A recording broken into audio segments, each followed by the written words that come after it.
అందరికీ శ్రామిక అభినందనాలు, అభివందనాలు. ప్రపంచ కార్మికులారా ఏకం కండి అని 1886లో చికాగో నగరంలో స్టార్ట్ అయినటువంటి యొక్క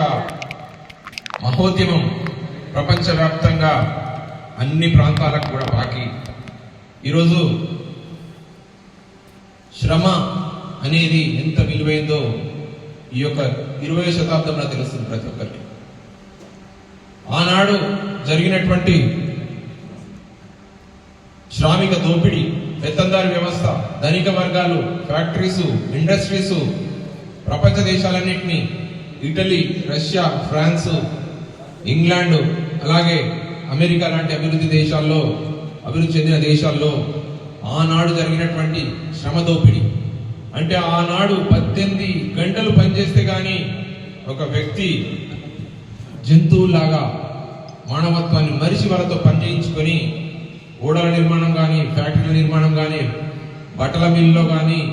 రక్షణ వ్యవస్థ కానీ, గోడల నిర్మాణం కానీ, భవనాల నిర్మాణం కానీ విపరీతమైనటువంటి శ్రమను దోచుకున్నటువంటి ఆ యొక్క ఫ్యూడల్ వ్యవస్థ నుంచి 1886లో జరిగిన